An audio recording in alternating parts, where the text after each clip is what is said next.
hace malo, pues bueno, lo vamos a hacer un poco en petit comité, mejor. Somos los privilegiados y unas privilegiadas. Y nada, bueno, para el que no la conozca de los que estamos aquí, es Patricia Rosas Lopategui o Lopategui. Lopategui. Cualquiera de las dos, Lopategui o Lopategui. Originalmente es Lopategui, ¿no? Lopategui. Pero Lopategui. Mi abuelo, cuando llegó a Veracruz, a Tuxpan, Veracruz, y bueno, conocí a mi abuela y ya se quedó a vivir en Tuxpan, Veracruz. Todos los mexicanos, todo el mundo le decía al señor Lopategui. Entonces se quedó el Lopategui con la tilde, ¿no? Vale, pero originalmente es Lopategui. Así es que... Bueno, muchas gracias por estar aquí. Bueno, yo quería empezar contando y explicando por qué es importante este día, esta publicación, y también a nivel personal para mí que esté en Espinas.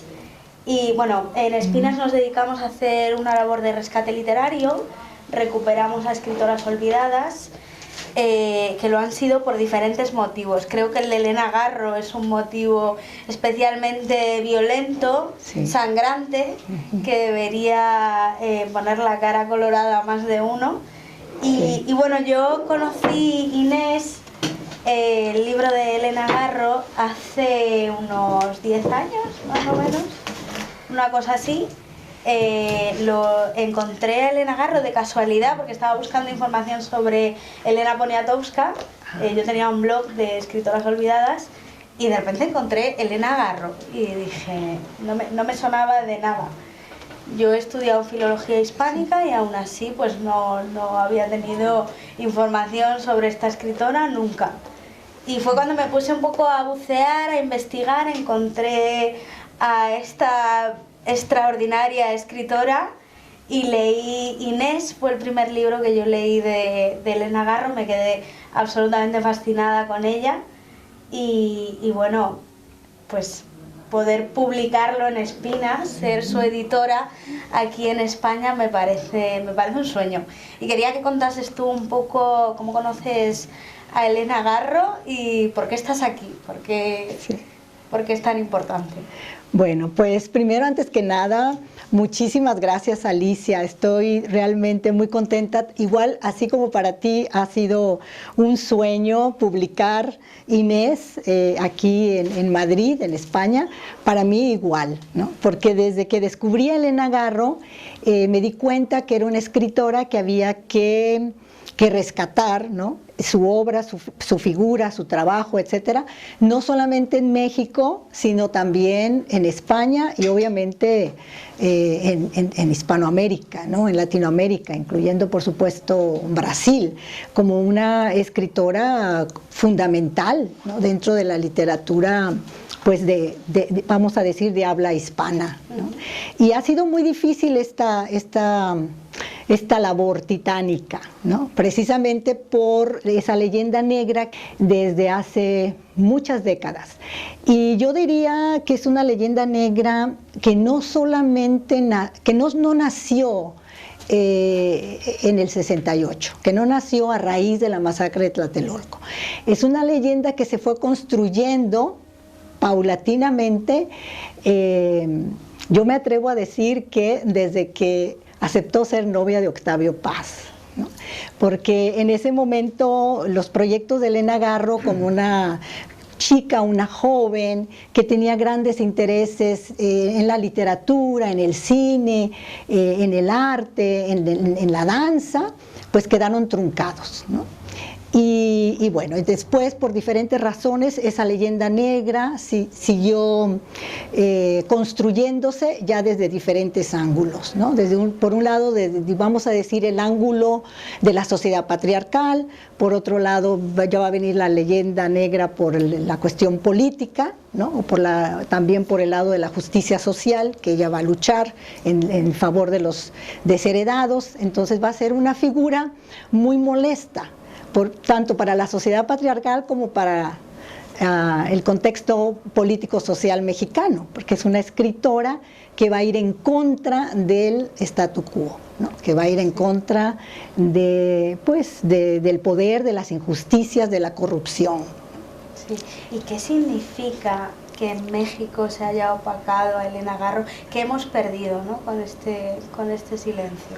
Hemos perdido muchísimo y aunque ella dejó una obra fundamental, ¿no? Es decir, tenemos su teatro, porque fue además una escritora muy polifacética, muy diversa, escribió tanto teatro, periodismo, también escribió poesía, novela, cuento, memorias, guiones cinematográficos, y la obra que dejó concluida, es decir, la obra que tenemos, que forma parte de su acervo, su obra completa, desde luego es invaluable, pero que hemos perdido desafortunadamente por esa leyenda negra, ha sido una infinidad de obras, infinidad de textos que Elena dejó inconclusos, que no pudo terminar por su condición de vida, ¿no?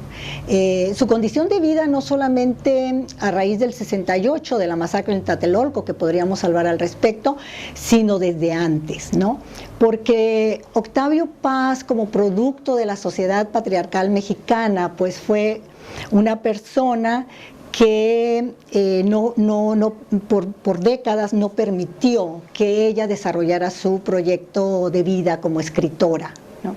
Ellos se casaron en 1937 y el matrimonio se disuelve a finales de los 50, vamos a decir que 20 años, ¿no?, en que ella no puede publicar. Escribir sí, porque aunque Octavio Paz le prohibía escribir, ella escribía, ¿no? Y a veces tenía que destruir lo que escribía a instancias de las súplicas que le hacía Octavio Paz. Ahora, todo esto está registrado en diarios de Elena Garro, en los diarios de Elena, en la correspondencia de Elena Garro, que son documentos muy importantes para armar la biografía de Elena y para deconstruir la historia, ¿no?, oficial. Bueno, entonces hemos perdido mucho porque debido a esa, digamos, a la sociedad patriarcal, ¿no?, de la que es producto Octavio Paz y que no va a permitir que ella publique durante 2 décadas, vamos a decir. Y luego después, cuando ella comienza a publicar, se involucra en los movimientos sociales, se involucra en los movimientos políticos, y esto también no le va a permitir dedicarse 100% a la literatura, ¿no? Selena va a estar, digamos, diversificando sus actividades antes del 68, estamos hablando antes de la masacre de Tlatelolco. Escribía, incluso obras que escribió en los 50, en los 60, algunas de ellas no las concluyó en esos momentos, ¿no?, porque estaba involucrada en las defensas de los campesinos. Así es que, y luego después de la masacre de Tlatelolco y después de la leyenda negra, la más fuerte, pues va a vivir en el exilio. Los últimos 30 años de su vida ella vivió a Salto de Mata. Entonces obviamente no va a tener tampoco un cuarto propio, ¿no?, donde escribir, y dejó muchísimas obras de teatro, novelas, cuentos, materiales inconclusos. Entonces hemos perdido muchísimo. Sí. Me llama la atención, y creo que hay una contradicción en esta leyenda negra, ¿no? Se vendió una leyenda acerca de ella muy desagradable, horrible, sí, que la condenaba al ostracismo intelectual, pero luego a la vez Elena murió muy pobre, o sea, o sea, si realmente hubiese sido cierto todo lo que se contaba de ella, cómo convivía en esa leyenda la realidad de Elena y de su hija Elena, y esta leyenda, ¿no? Y cómo nos hemos creído a pies juntillas lo que contaban estos intelectuales. Me llama mucho la atención y cómo se deconstruye una narrativa que ya está establecida. Exacto, es muy difícil de construir, desmantelar esta leyenda negra, sobre todo pues porque es orquestada desde el gobierno, ¿no?, desde la oficialidad, y obviamente también apoyada por los intelectuales, los artistas que formaban en aquel momento parte del canon, ¿no?, literario, y que obviamente coadyuvaron a esa leyenda negra, ¿no? Que persiste hasta hoy en día. Y es muy interesante esto que mencionas, Alicia, efectivamente, porque a mí, cuando yo descubrí a Elena Garro, yo la descubrí, yo llegué a ella por Los recuerdos del porvenir, ¿no? Su novela más emblemática. En 1977, yo estudiaba literatura en el Tecnológico de Monterrey, y tal vez porque yo estudiaba en Monterrey y no en la Ciudad de México, porque en 1977 Elena estaba en pleno ostracismo aquí en Madrid, precisamente, pasándola muy mal, ¿no? En el hambre, en la soledad, en el descrédito, viviendo de hostal en hostal. Tanta era su pobreza que llegó a vivir de mayo a agosto del 78 en un asilo para mendigos, ¿no? Porque no tenía para pagar el hostal.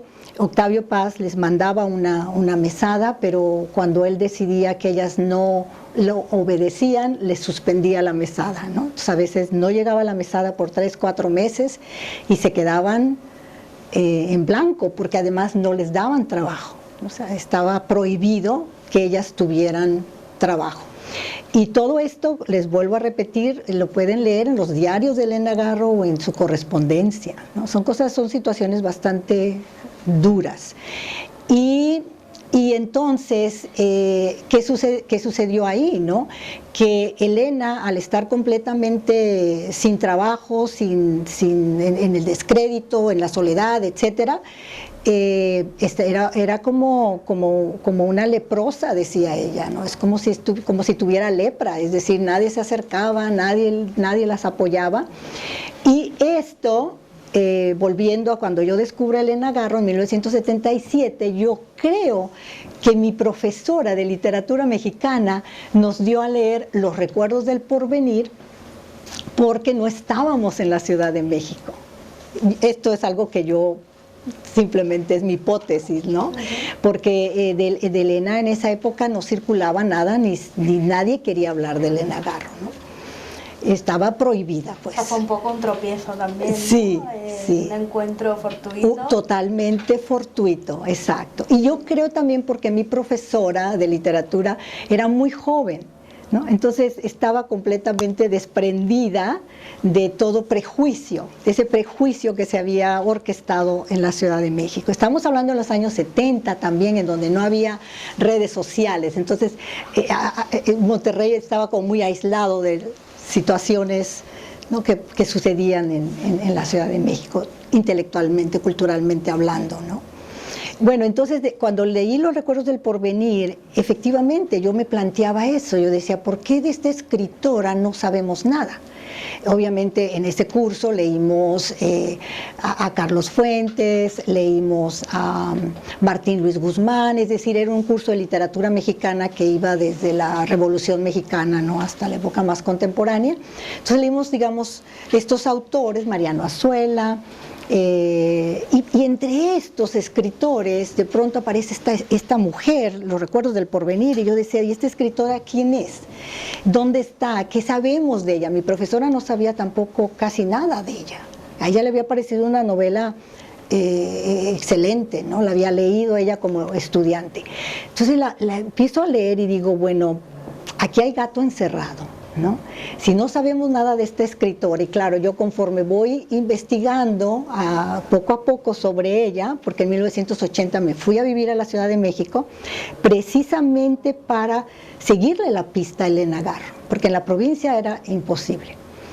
Llego a la Ciudad de México, empiezo a trabajar en la Dirección de Literatura del Instituto Nacional de Bellas Artes, y ahí empiezo incluso a contactar escritores, escritoras que la habían conocido. Pero era realmente como se decía en aquella época, hablar de Elena Garro era así como hablar de una dinamitera, ¿no? De que iba a explotar la bomba si te atrevías a hablar de ella. Pero yo decía, bueno, pero aquí debe haber gato encerrado, porque si esta escritora está cuestionando y está poniendo en tela de juicio el sistema político postrevolucionario de una manera tan aguerrida, tan agresiva, tan incisiva, mucho más que Carlos Fuentes, ¿no? porque Carlos, no digo que Juan Rulfo, porque Juan Rulfo escribe más literatura del campo, de la provincia, pero Carlos Fuentes, que estaba tratando temas capitalinos, ¿no? La ciudad, etcétera, y el sistema político postrevolucionario. Entonces yo digo, aquí algo pasó, ¿no? Algo pasó con esta escritora, y me tomó muchos años investigar y llegar hasta el origen, ¿no? Por qué esta escritora había sido eliminada de la vida cultural mexicana. Sí, le penalizó mucho ser mujer, sí, y estar casada con Octavio Paz, sí, como decías, ¿no? Sí. Porque una pensaría, ostras, su marido fue Octavio Paz, que es famosísimo, sí, tanto en México como en España, como internacionalmente. En todo el mundo. Y sí, sin embargo a ella le penalizó, ¿no? Sí. Y bueno, hay algo que a mí me ha gustado mucho, he leído en entrevistas que has dado. Lo que llegó aquí con los recuerdos del porvenir hace algunos años fue la madre del realismo mágico. Ah, sí. Pero ella dice que ningún blanco es madre o padre del realismo mágico. Dice que esto viene de una cultura que ya estaba establecida cuando llegaron los blancos, y que ellos simplemente lo que han hecho ha sido coger estos elementos y hacer literatura, pero que no han inventado nada, ¿no? Y me pareció que dice mucho del carácter de ella, ¿no? De que no era lo que nos quieren contar, ¿no? Este detalle creo que es muy peculiar, muy llamativo, y describe cómo era realmente Elena Garro, ¿no? Y no lo que nos han contado. Bueno, tú la conociste, sí, tuviste esa gran fortuna. Sí, porque claro, tú encontraste los recuerdos del porvenir, y conseguiste mediante una carta, ¿no? Sí. Entiendo, comunicarte con ella, y cómo fue ese momento de conocerla. ¿Cómo es Elena? Bueno, pues sí, Elena Garro era una persona tal cual como has descrito, muy sencilla, ¿no? Muy humilde, muy... y esto fue en gran parte la guerra que ella tenía con los intelectuales, ¿no? Y esta guerra era no solamente en relación a su matrimonio con Octavio Paz, era en relación al mundo intelectual, digamos, de las capillas, ¿no? Oficiales de la cultura mexicana, porque ella decía que en realidad los escritores hispanoamericanos, no solamente mexicanos, no, hispanoamericanos, pues que no habían inventado nada, ¿no? Que eran escritores que utilizaban estructuras, técnicas de autores ya fuera de la literatura estadounidense o inglesa o alemana o francesa, etcétera, pero que la literatura hispanoamericana era muy incipiente, estaba en pañales, vamos a decirlo, ¿no? Pero que los escritores eran tan prepotentes que se creían creadores, innovadores, ¿no? Cuando estaban manejando técnicas, pues que en realidad no eran ellos los que las habían, digamos, acuñado, ¿no? Entonces, eso creaba un gran malestar, obviamente, ¿no? Imagínate que Elena le dice esto a Carlos Fuentes con Artemio Cruz o con La región más transparente, pero no solamente se lo dice en una reunión, se lo dice en la prensa, ¿no? Publica un artículo bastante fuerte, digamos, deconstruyendo, desmenuzando La región más transparente, ¿no? En 1958, cuando acababa de salir la novela. Entonces, esta era Elena. Entonces, Elena es un personaje muy irreverente, ¿no? Y es un personaje que no va a tener, digamos, que no va a seguir un protocolo, ¿no? ¿Qué debo de decir? ¿Qué debo de callarme pues para entrar en el círculo y para que me publiquen y para que esté yo en el candelero? Eso a ella no le importaba. A ella lo que le importaba era la libertad de expresión, ¿no? Por eso es que ella nunca tiene prebendas del poder. O sea, ella nunca trabaja ni en editoriales, ni en suplementos culturales, ni o en instituciones culturales mexicanas, ¿no? O sea, ella va a defender siempre su libertad para poder expresar lo que ella pensaba. Y esta guerra también es lo que de alguna manera paulatinamente va a ir propiciando esa enemistad, ¿no?, en el mundo cultural, de cómo la perciben los demás hacia ella. Y ella, entonces, es una persona que va a ser una persona que si tú le tocabas la puerta, te abría la puerta, pásale, es Patricia, ¿no? Bueno, es Alicia, pásale, siéntate, Alicia, ¿cómo has estado? ¿Quieres Coca-Cola, no? ¿Quieres un cafecito? Entonces era una persona así muy, muy, muy sencilla. Y tenía, por un lado, esa personalidad del mundo indígena, ¿no? Porque Elena se movía tanto en el mundo indígena, en el mundo campesino, que estuvo muy cercana a ese mundo ella, como en el mundo de las altas esferas políticas, diplomáticas, ¿no?, culturales, precisamente por su matrimonio con Octavio Paz, ¿no? Porque Octavio Paz va a empezar su carrera diplomática en 1944, ¿no? Entonces ella va a vivir muchos años en esos círculos. Entonces es una figura también muy diversa en ese sentido, ¿no?, que se va a mover en ambos ámbitos con una gran naturalidad.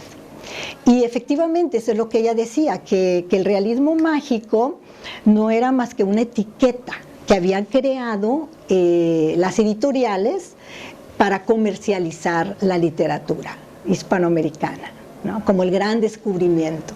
Y ella decía, pues eso no es cierto, porque el realismo mágico es la manera de concebir el mundo de los indígenas, es la manera en que ellos entienden el mundo que ella había conocido desde muy pequeñita, ¿no? Porque, bueno, su padre era español, ustedes saben, su mamá era de Chihuahua, del norte de México, y pasa gran parte de su infancia y de su adolescencia en Iguala Guerrero, que era un pueblo, ella dice, en los años 20 Iguala Guerrero era un pueblo de indios, ¿no? Y los ricos del pueblo eran los españoles o los criollos, ¿no?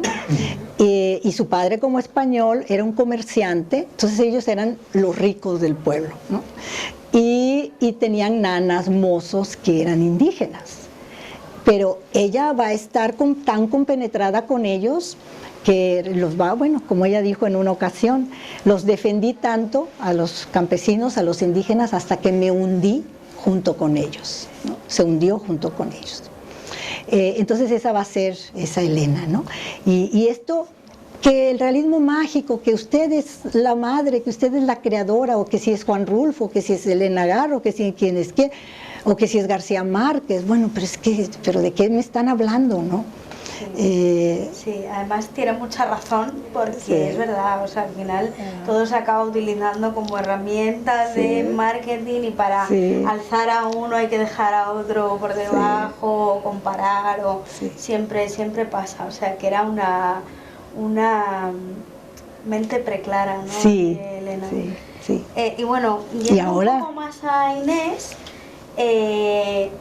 claro, lo que vas descubriendo a medida que te adentras en la literatura de Garro es que hay mucho autobiográfico, ¿no? O sea, es mucho lo que ella cree, lo que ella piensa, y como dices, lo hace de una forma muy contundente, pero también se cuenta a ella misma, y a partir de ahí va a la colectividad, ¿no? Sí.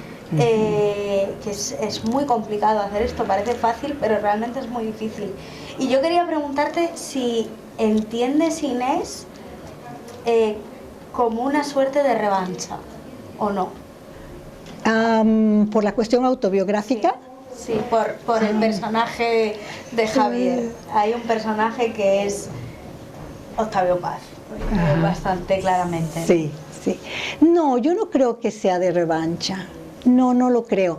No, Elena Garro en varias ocasiones lo comentó en entrevistas, que ella no escribía en revancha, ¿no?, o para desquitarse o para diabolizar a Octavio Paz, de ninguna manera, porque ella decía, bueno, finalmente Inés o Testimonios sobre Mariana, ¿no?, que son novelas que tocan temas más íntimos de su relación con Octavio Paz, finalmente tienen ustedes que entender, ¿no?, decía cuando la entrevistaban, bueno, que esto es una novela, ¿no? que finalmente es la ficcionalización, sí, de gran parte de mi vida, pero no solamente de mi vida, sino también de personajes que construyo con base a otros personajes, ¿no? En fin, entonces, no, ella decía que de ninguna manera esa era su intención, ¿no? Ni diabolizar a Octavio Paz, ni nada, ¿no? Decía, yo he sido también personaje de... Octavio Paz tiene un cuento fuertísimo que se llama Mi vida con la ola, que es un cuento bastante fuerte en la manera en que él presenta ahí a Elena Garro, ¿no? Y de Elena Garro se han escrito varias obras en donde no queda nada bien parada, ¿no? Tampoco desde la perspectiva de quien haya escrito esta obra, esas obras, pero Elena no se molestaba ante eso, ¿no? Decía, bueno, finalmente cada autor tiene derecho a escribir, y si es una ficción o pueden hacer lo que quieran. Es muy diferente, decía ella, las memorias, ¿no? Porque decía, las memorias son muy distintas y el día que yo publique mis memorias, quizás entonces sí me vayan a querer demandar, ¿no? Sí, al final pero... todo esto de utilizar, no, es que lo ha escrito como una venganza, sí. Es otra forma, ¿no?, de acabar con la escritura de las mujeres, o sea, es otra de las estrategias que hay y sí. Bueno. Sí, déjame abundar un poquito, sí, porque creo que ahí hay un excelente punto. Efectivamente, yo creo que otra herramienta para desacreditar, ¿no? Vamos a concentrarnos en Elena Garro, puesto que estamos hablando de ella, pero para desacreditarla, es decir, efectivamente decir que ha escrito estas novelas para diabolizar a Octavio Paz, ¿no? Para vengarse de Octavio Paz. De hecho, lo vimos en Reencuentro de Personajes, que publicó Drácena en el 2016. No sé si ustedes hayan visto esa edición, que en la faja, ¿no?, decía, la presentaban como la mujer de Octavio Paz, ¿no?, la amante de Bioy Casares, la admiradora de García Márquez y no sé qué más, ¿no? Ella no tenía entidad. No, exacto, ¿no? Es ella a través de, ella tiene valor porque es en relación a los hombres, ¿no? Pero esa novela de Reencuentro de Personajes, esa edición de Drácena, aquí vemos la ignorancia también de estos editores, ¿no? Porque Reencuentro de Personajes no ficcionaliza ningún aspecto de la vida de Elena Garro en relación a Octavio Paz, para nada. Es otro contexto de la vida de Elena Garro con otros personajes, no es Octavio Paz, pero ahí en la cuarta de Forros decía que el odio de Elena Garro hacia Octavio Paz la había llevado a escribir esta novela, ¿no?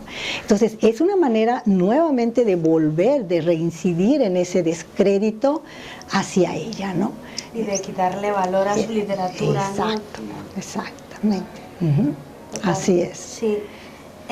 Bueno, en la introducción a Inés comenta, bueno, es una introducción maravillosa, contextualiza muchísimo el libro, y comentas que Elena habló varias veces de este libro, que al principio era un cuento, sí, y después lo alargó porque precisamente estaba necesitada de dinero y tenía que subsistir, ¿no? Al final ella era escritora, sí, y tenía que subsistir a través de sus escritos.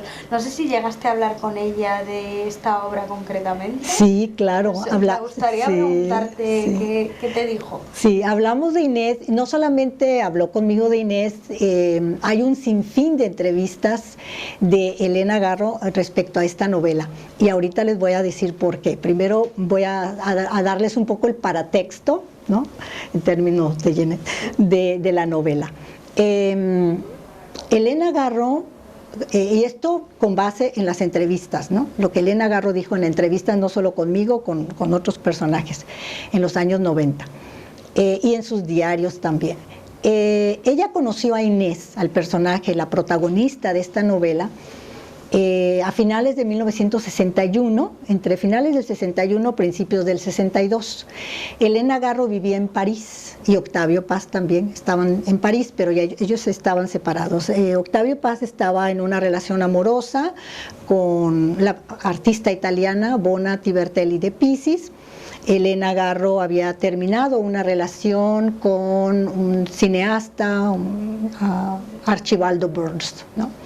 Entonces ellos ya estaban separados y Elena Garro, Octavio Paz había llegado a París en el verano de 1959 como era ministro plenipotenciario y encargado de negocios, ¿no? de la embajada, como como desempeñar sus funciones en la embajada de México en París, ¿no? Bueno, entonces Elena Garro, pues, aunque ya estaban separados, siempre había pues comunicación, ¿no? por su hija, se comunicaban, no estuvieran viviendo juntos ni nada, pero había una comunicación. Y en abril del 62, Octavio Paz tiene un desencuentro bastante fuerte con Bona Tibertelli de Pisis, ¿no? con esta artista italiana, y termina muy mal el desencuentro, y Octavio Paz va a refugiarse en el departamento de Elena Garro. Elena Garro vivía en un apartamento en la calle de l'Ancienne Comédie, no sé francés, pero l'Ancienne Comédie, que había sido un departamento de Molière.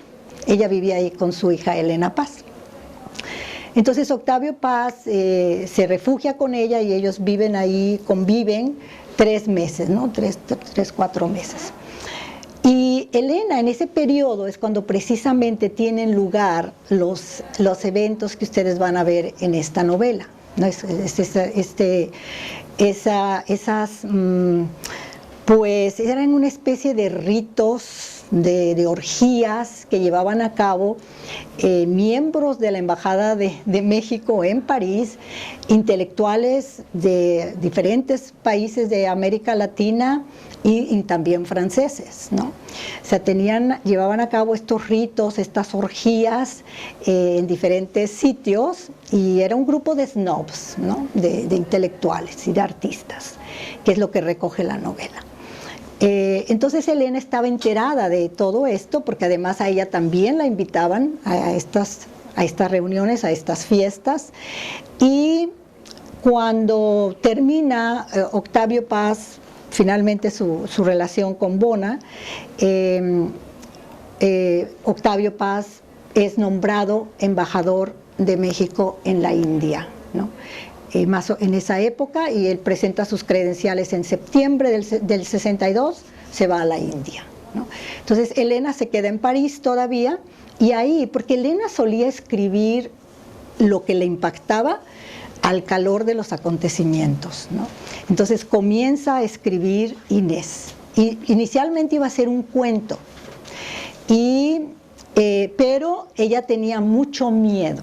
Ella lo dice en varias entrevistas, que ella tenía mucho miedo de dar a conocer Inés, ni siquiera plantearse la posibilidad de publicarla en ese momento, ¿no? Pero lo escribe el cuento y lo deja, como dejaba muchísimas de sus obras, las dejaba en sus baúles, ¿no? Ahí guardada. Y no la vuelve a tomar, no retoma el libro.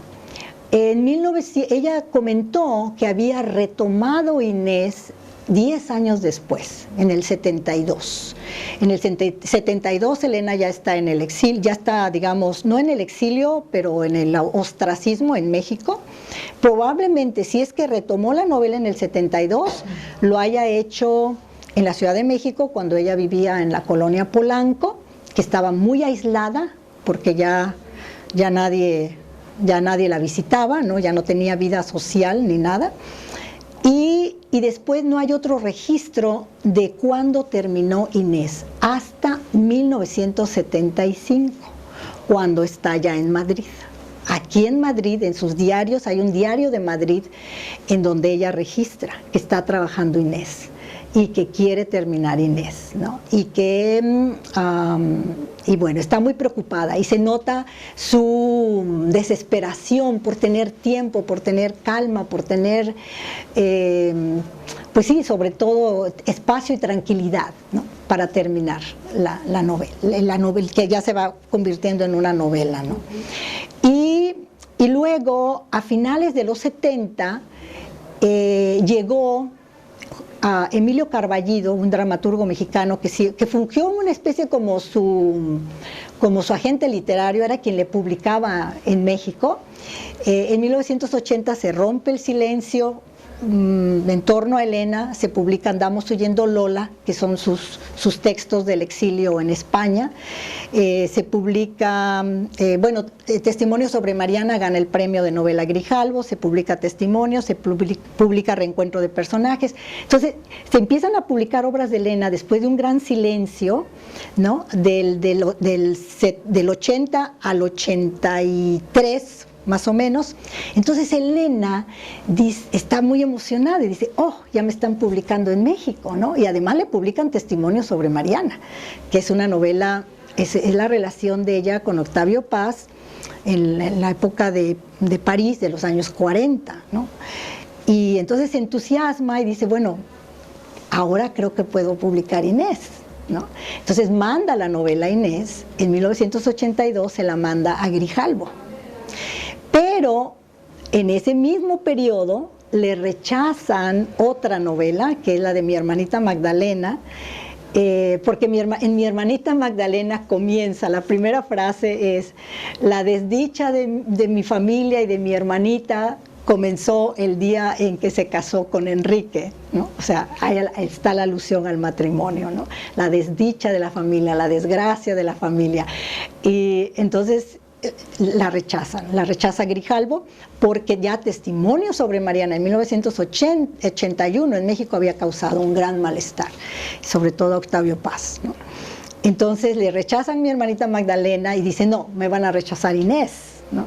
Entonces la retira, dice, no quiero que me publiquen Inés, la retira de Grijalbo. La retira, es decir, no la publiquen, ¿no? Y ya, entonces en 1995, cuando ellas están en México, ya viviendo en Cuernavaca, Elena Garro y Elena Paz están muy mal de dinero, tenían muchas deudas, y dice Elena, me acordé de Inés, que Grijalbo tenía a Inés, y bueno, a estas alturas de mi vida, dijo, ya que salga Inés, ¿no? Y le da el visto bueno a Grijalbo, le dice, no vuelve a revisar la novela, para esto ella no tiene el manuscrito, y le dice a Grijalbo, tienes Inés, públicala. Y ya publica Grijalbo la novela Inés en octubre del 95, y fue extraordinario. Fíjense que fue extraordinario porque Elena estaba un poco en el olvido, vamos a decir, ¿no? Aunque estaba en México, había muchos problemas, Elenita Paz, etcétera, etcétera. Entonces, fue como un recordar, aquí está Elena Garro, ¿no? Está aquí en Cuernavaca, y cómo es posible que no la estemos entrevistando, que no estemos hablando de sus obras, ¿no? Y entonces fue como un renacer. Y es muy interesante porque esa fue la última aparición pública de Elena Garro. Fue la última vez que se le vio en un evento público. Fue en la Universidad Autónoma del Estado de Morelos, ¿no? En Cuernavaca, en una salita. Yo no estuve ahí, lamentablemente, pero fue en una salita que por la prensa vi que había como 100 personas, el público, que eran principalmente estudiantes de la universidad, profesores, profesoras. Y Elena llegó, decían que había llegado con Inés bajo el brazo, ¿no? Y con su bastón a la presentación. Y habló de Inés y habló de la construcción de la novela y etcétera. Así es que es muy significativo porque fue la última aparición pública de Elena. Elena murió 3 años después, pero ya nunca aceptó ir a ningún evento, ¿no? Entonces es el paratexto, vamos a decir, ¿no? de la novela, y casi todas las obras de Elena tienen una historia muy truculenta, ¿no? Porque Elena no podía escribir en el momento en que no podía publicar, escribía y en el momento en que terminaba la obra no la publicaba inmediatamente, pasaban años, décadas antes de de publicar, ¿no?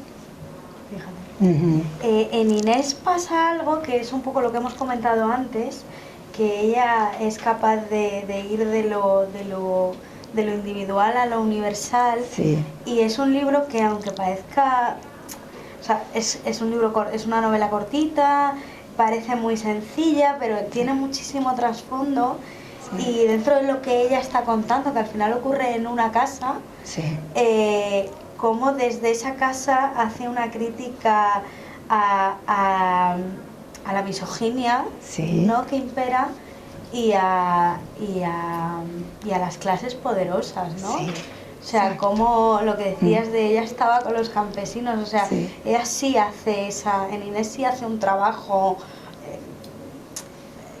bastante fuerte, bastante contundente, como decíamos, de lucha contra... o sea, al final lucha de clases, ¿no? Sí, es lo que ella viene a hacer en Inés, y viene a hacer una denuncia, y ella decía también en una entrevista, no sé si fue en esta última aparición, no me acuerdo, pero comentaba que quería escribir algo malvado porque ella veía que la sociedad rezumaba mal, ¿no? Sí. Y se sentía, yo creo que muy, muy desgraciada por eso, y era un poco... Inés también fue un poco su forma de expresar cómo se sentía con respecto a la sociedad en general, ¿no? Sí, exacto, exacto. Sí, a partir de una experiencia personal, no una vivencia que la toca directamente, hace todo un análisis de la maldad, del lado oscuro de la condición humana, ¿no? Porque aquí en esta novela ustedes van a ver, bueno, incluso cuando salió la novela, en la contraportada, en la primera edición, decía que era un homenaje al Marqués de Sade. Y a Elena le molestó enormemente esa línea, porque dijo, no es un homenaje, es una refutación a Sade, ¿no? Decía, a mí no me gusta el Marqués de Sade, yo pienso que el Marqués de Sade incita, propicia, ¿no?, la maldad, la perversidad, y no estoy de acuerdo, ¿no? Y ella decía, bueno, que aquí en este caso la protagonista, Inés, que había sido una víctima, ¿no?, de estas clases poderosas, de una chica inocente, y ella decía también, ¿no?, que la inocencia atraía a la maldad, ¿no?, a la perversidad, porque esa es una chica que utilizan, ¿no?, estos grupos poderosos para llevar a cabo sus orgías o sus ritos, ¿no?, en donde vamos a ver, pues, los excesos, ¿no?, el exceso del poder, las drogas, el alcohol, etcétera, ¿no?, para sus rituales, etcétera. Y sí, exactamente, es una crítica muy fuerte a estas clases poderosas y a la impunidad, ¿no?, a la impunidad. En Elena siempre vamos a ver esta mirada hacia los seres más vulnerables, ¿no?, a los seres desprotegidos, desde el ser humano hasta los animales, porque va a tener obras también en donde va a mostrar la crueldad humana hacia los animales, ¿no? Sí, es una obra realmente de carácter universal, ¿no? Sí, sí, sí, sí. Yo os animo muchísimo a que la leáis y la disfrutéis, y la leáis varias veces, porque tiene muchas lecturas. Y bueno, también quería preguntarte por esa Elena Garro poeta. Oh, sí. Que es, o sea, si Elena Garro era desconocida, la poesía de Elena Garro estaba olvidada totalmente, se está recuperando ahora, y quería que... Bueno, yo escuché en una entrevista tuya que comentabas que al haber leído a Elena Garro, tú sabías que tenía que haber escrito poesía, sí, ¿no? Tú decías, tiene que haber algo, y finalmente pues era así. Sí, porque pues por todo el lenguaje, ¿no? Porque incluso, bueno, quienes hayan leído Los Recuerdos del Porvenir, o quienes hayan leído su teatro, también el teatro de los años 50, pues es un lenguaje muy poético, ¿no?, sumamente lírico, con muchas imágenes, metáforas muy insólitas. Aquí me acuerdo que le preguntamos que por qué el lenguaje en Inés era un lenguaje más crudo, ¿no?, más descarnado, y dijo, bueno, porque aquí no hay, los personajes no están conectados con la poesía, con el amor, con la naturaleza, ¿no? Aquí es la maldad. en sí, ¿no? Entonces es lo moderno, decía ella, eso es aquí está la modernidad, ¿no? Entonces es el lenguaje más descarnado, más directo. No vemos ese lenguaje lírico que vemos en su teatro, en Los recuerdos del porvenir, pero vemos la versatilidad de Elena, cómo puede ella ir de un manejo, de un lenguaje o de una estructura, de estructuras tan distintas, ¿no? tan disímiles. Muy diversas. Es decir, si ustedes leen los recuerdos del porvenir y luego leen Inés, parecen dos autoras, ¿verdad?, totalmente distintas, ¿no? O si leen, estoy pensando, una obra de teatro como La señora en su balcón, ¿no?, que es un tema un poco más universal, ¿no?, más universal, temática diferente, estructura distinta, pero leen La señora en su balcón, obra de teatro en un acto, y leen El rastro, totalmente distintas, ¿no? En El rastro, la obra se lleva a cabo en el pueblo, en una zona rural. El lenguaje es un lenguaje que capta más la cosmovisión indígena, ¿no?, el vocabulario, y ahí es el hombre que llega alcoholizado para matar a su esposa, que está embarazada del hijo de ambos, porque se ha enamorado de ella, y al haberse enamorado ha perdido su lugar dentro del machismo, ¿no?, porque ya se ha humanizado, se ha enamorado, se ha humanizado, entonces ha perdido, ya no es el macho, ya no es el estoico, el que controla, ¿no?, el que domina. Y entonces es todo un análisis de la sociedad patriarcal, ¿no?, y de la misoginia. Y llega y efectivamente es un feminicidio. Es una obra de teatro de 1957 que habla de un feminicidio, el marido que apuñala a la esposa, ¿no? En fin, entonces es una escritora, Elena Garro, muy avanzada, ¿no?, de mucha avanzada, muy vanguardista, porque la manera en que ella trata, por ejemplo, la violencia de género en los años 50 en México es totalmente insólito, ¿no?, porque es además sumamente descriptiva, ¿no?, con su lenguaje muy crudo, violento, que eso no, en la literatura mexicana, hispanoamericana, no estaba, ¿no? O sea, ella es una pionera en ese sentido también, ¿no? Pero bueno, como poeta, y no tenemos aquí un ejemplar de Cristales, si podríamos tener un... Sí, se ha publicado Cristales de tiempo, sí. En España lo ha publicado la editorial La Moderna, lo tenéis también luego arriba si queréis echarle un ojo. Sí. Quería que aprovechásemos también para hablar de esta publicación. Sí, la poesía, como bien decías, Alicia, lamentablemente la poesía de Elena se quedó rezagada. Muchas gracias, Miguel. Más tiempo que otras obras, ¿no? Me tengo que ir. No hay cuidado. Bueno, me ha encantado, he aprendido muchísimo. Oh, muchas gracias. Cuando vuelva seguiré. Sí. Así que muchas gracias y muchas gracias a Espinas. Bueno. Muchas gracias por venir.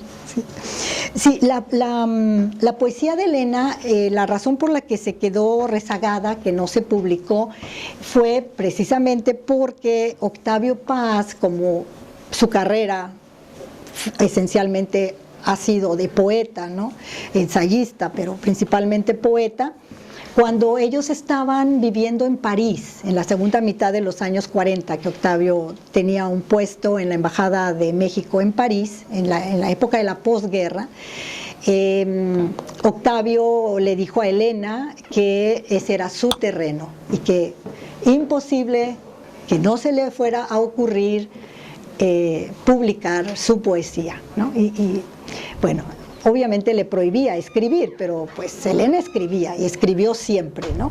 Incluso hay un poema que data de 1947, cuando ellos vivían en París, que es el que se titula A mi sustituta en el tiempo. Así es que la poesía de Elena se quedó guardada, rezagada por décadas. Y Elena también comentó en una entrevista que ella lo primero que escribió, y yo estoy segura que se escribió desde muy pequeñita, ¿no?, Poesía. Lo primero que escribió fue poesía, dijo que después escribió cuento y después novela. Y que de hecho antes de escribir Los Recuerdos del Porvenir había escrito otra novela y que la había destruido. No sabemos, nunca mencionó de qué trataba esa novela, de que nunca quiso comentar, nada más dijo que la había destruido.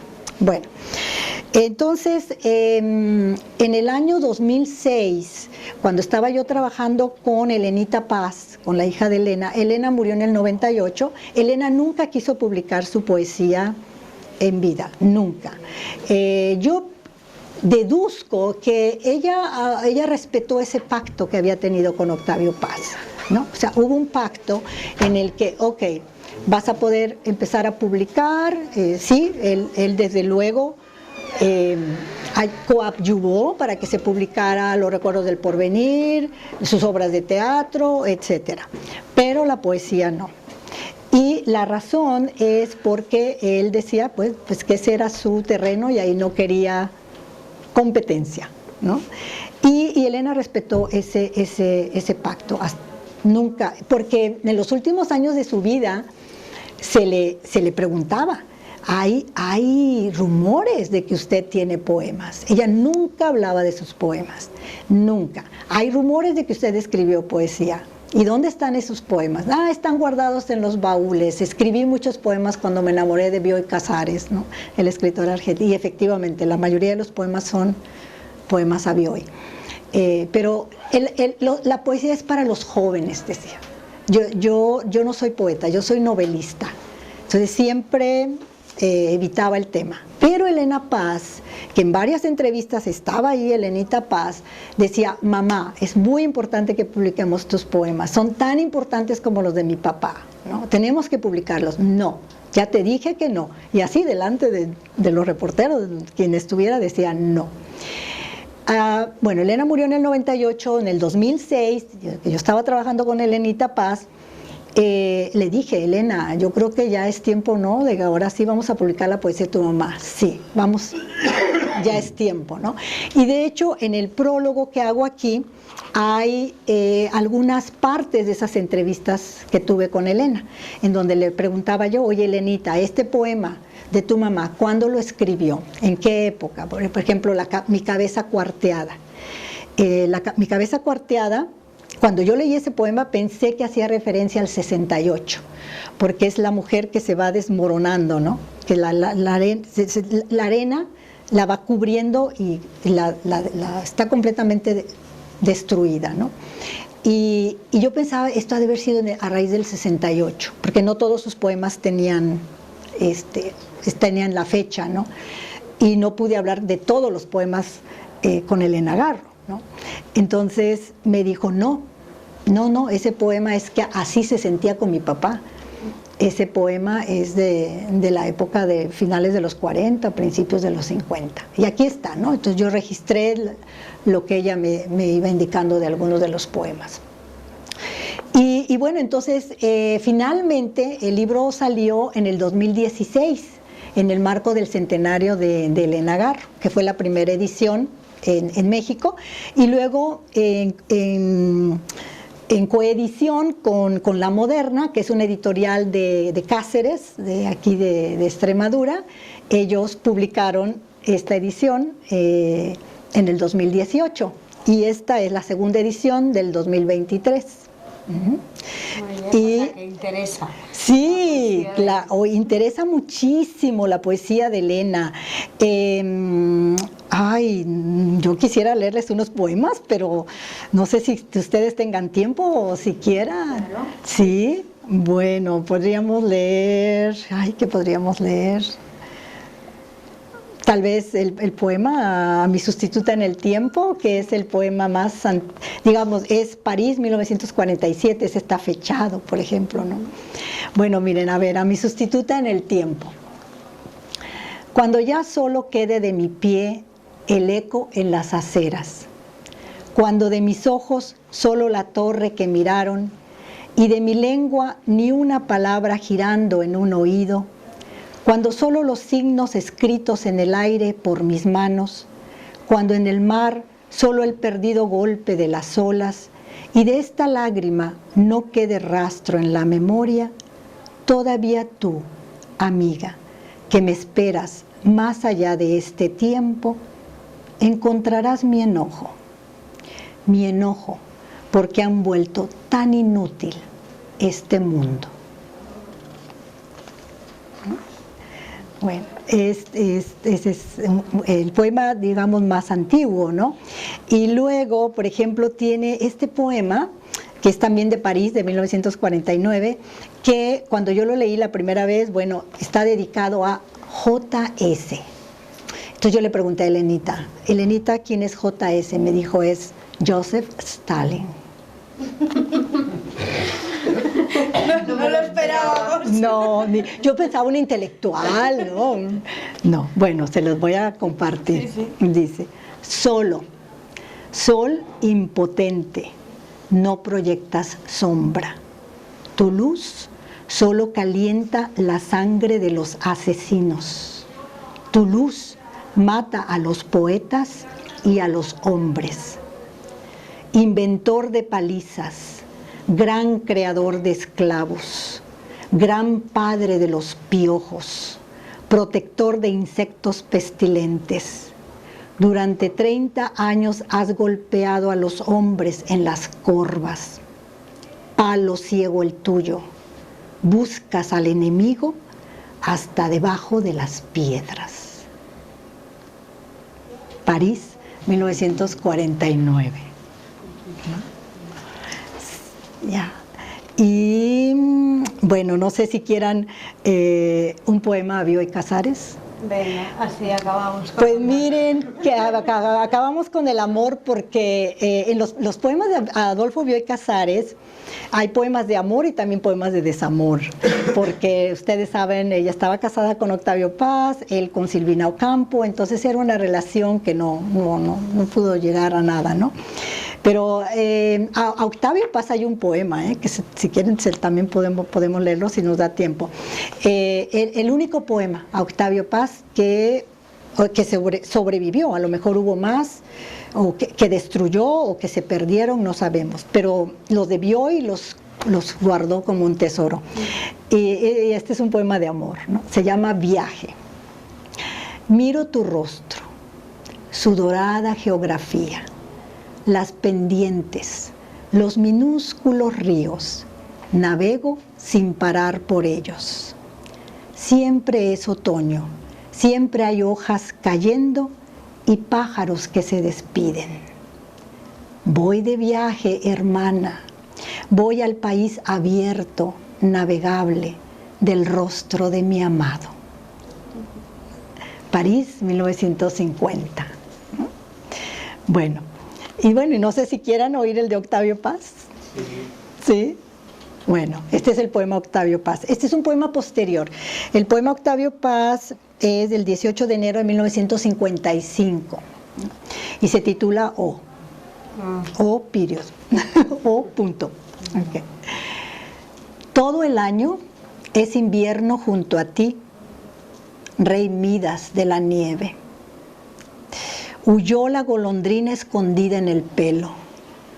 La lengua no produjo más ríos atravesando catedrales ni eucaliptos en las torres.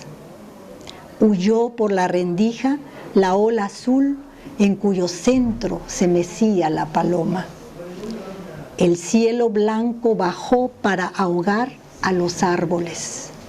El lecho es el glaciar que devora los sueños. Surgió el puñal de hielo para hacer cenar minuciosamente la pequeña belleza que defiendo. El sol se aleja cada día más de mi órbita. Solo hay invierno junto a ti, amigo. Sí, porque aquí vemos el contraste, ¿no? O sea, sus sueños, todos sus proyectos de vida, ¿no? Que están siempre coartados, que fueron siempre coartados, ¿no? En fin, bueno, ¿vale la pena la poesía de Elena? Sí, desde luego. Sí. Nos quedan sin palabras. Sí, y bueno, y estos son unos pequeños tesoros, todavía hay más. Están los poemas del exilio, ¿verdad? Sí, Sí. sí. Bueno, ya que estamos poquitos, si queréis hacer algún comentario o pregunta, ya que Sí. está aquí Patricia. Sí, adelante. Y yo nada, lo primero que agradecerte todo lo que nos has contado de Elena Garro, porque a mí ya me gustaba, pero después de escucharte a ti me parece maravillosa. Sí. Quiero leerlo todo de ella ahora mismo. Y de Inés, yo sí que me la he leído y me he leído el prólogo. Ay, qué... Sí. Y es que además me lo leí en 2 días porque es que me enganchó. Sí. O sea, me quedé muy impactada porque no sabía que me iba a encontrar y luego al enterarme además en el prólogo que comentabas que era una historia real, Sí. no sé si se sabe algo de Inés, o sea, de la protagonista. Sí. Nada. Lo que Elena comentó en esas entrevistas fue que ella había tratado de ayudarla, que había tratado de salvar a Inés, pero que le había sido imposible. Es que este grupo era muy poderoso y en una entrevista incluso ella comentó que una de las personas que estaba involucrada en esos rituales, ¿no?, en estas orgías que hacían, era la esposa del jefe de la policía de París. Entonces estamos hablando de grupos políticos intelectuales muy, muy fuertes, ¿no?, muy poderosos, y ella trató de rescatarla, como lo cuenta en la novela, ¿no?, de buscarla, de llevarla a su departamento, de protegerla, pero que nunca pudo. Y bueno, no vamos a revelarles el final, ¿no? Pero nunca pudo hacer más nada, no se sabe más nada. Sí, Jaime. Patricia, bueno, muchísimas gracias. Es maravilloso escucharte. Podríamos estar aquí ahora, yo creo.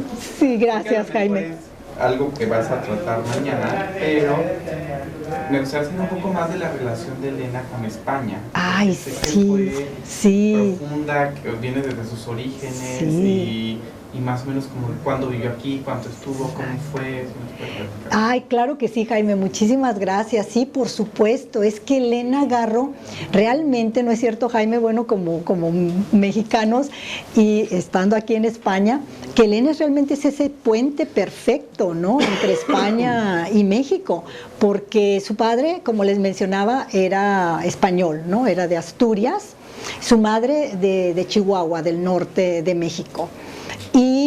Pero además un dato bien interesante es que el padre de Elena Garro, los padres de Elena Garro eran maderistas, ¿no? O sea, de hecho, hay noticias de que uno de las personas que fue al entierro, ¿no?, de Francisco I. Madero, presidente de México, padeció un golpe de Estado, esa es otra historia, parte de la historia de México, pero que el padre fue al entierro, ¿no?, etcétera. Entonces, cuando la persecución de los maderistas por Victoriano Huerta, el padre de Elena Garro decidió venirse a España, a Asturias, ¿no?, con su esposa, y tenían una hija, y se establecen en Cangas de Onís, ¿no?, en esa área, en Villaormes, en Asturias, y ahí, lamentablemente, esa hijita que ellos traían bebé, chiquita, muere, ¿no?, adquiere una enfermedad y muere. Nace su segunda hija, que es de Baqui, y Esperanza estaba con un embarazo bastante ya avanzado, de casi de 8 o 9 meses, cuando ella decide regresar a México por otras cosas familiares, personales, pero toma el barco y se embarca y se va a México, ¿no? Y ya estando, llega a Veracruz, va hacia la Ciudad de México, tiene que bajarse del tren en Puebla, porque ya le dan los dolores del parto, y nace Elena. Entonces Elena fue concebida en España, ¿no?, y nació en México. Entonces yo creo que ya ahí está el destino de Elena, ¿no?, porque efectivamente ella va a venir a pasar varios meses a España durante la Guerra Civil en 1937, viene recién casada con Octavio Paz, llegan en el verano, en junio, julio, y están hasta finales del año, ¿no? Aunque claro, ellos se van y están no sé si 2 o 3 semanas en París antes del regreso, ¿no? A América. Y luego, y después ella va a volver a vivir años muy importantes de su vida en España, perdón, en el exilio. Ellas van a llegar aquí, van a vivir del 74 al 81, aquí entre Madrid y Ávila. Y es decir, en toda la obra de Elena está presente esa dualidad, ¿no? Siempre esa cercanía tanto con México como también con España. Y muchos de sus poemas los escribió, la mayoría los escribió en España. La época del exilio, la mayoría son... Es más, el poema más extenso de Elena Garro, de 921 versos. Hay un poema que, bueno, cuando los poemas de Elena no tenían título, lo que hice fue titularlos con el primer verso, ¿no? Porque Elena hizo eso en otros poemas, entonces por eso me atreví a hacerlo. Y ese poema se titula Vamos unidas, ¿no? Vamos unidas por la infamia, sangre, que es el exilio. Y tiene 921 versos ese poema. Para mí es un poema que debería de estar dentro de la literatura mexicana y dentro de la literatura de habla hispana a la altura de Muerte sin fin, ¿no? De José Gorostiza, o Piedra de Sol de Octavio Paz. Es un poema de largo aliento en donde nuevamente vamos a ver la crítica, ¿no? A la sociedad, a la desigualdad social, la desigualdad política, etcétera. Sí, muchas gracias. Esa pregunta muy importante. Gracias, Jaime. Gracias. Bueno, ¿Ya? pues sí, ¿Ya? yo creo que nada, que os vayáis de aquí, sobre todo también los que nos vean, que sigan leyendo a Elena Garro, que hay que leer, como has dicho, todo de Elena Garro, sí, para conocerla, porque fue muchas escritoras. Exacto. Y nada, Sí, que muchas... muy contenta de poder celebrarla y que esté volviendo a España, ¿no? Que ahora es el momento de que Elena retorna a España y vuelve a conquistar las librerías y los corazones de tantos lectores, ¿no? Exacto, exactamente. Y Sí, nada, sí, porque para Elena fue muy importante España, lo fue, amó profundísimamente a su padre, también a su madre, por supuesto, pero España está presente en ella desde muy tempranita edad. Sí, incluso ella decía que su familia indígena era tan importante como su familia española, ¿no? Entonces siempre hacía esa conexión, ¿no? Sí, gracias, Jaime, por esa pregunta. Gracias. Muchas gracias a ustedes, muchas gracias. Te quería regalar el libro de Esther. Emiliano, ¿me das un Kleenex? Sí.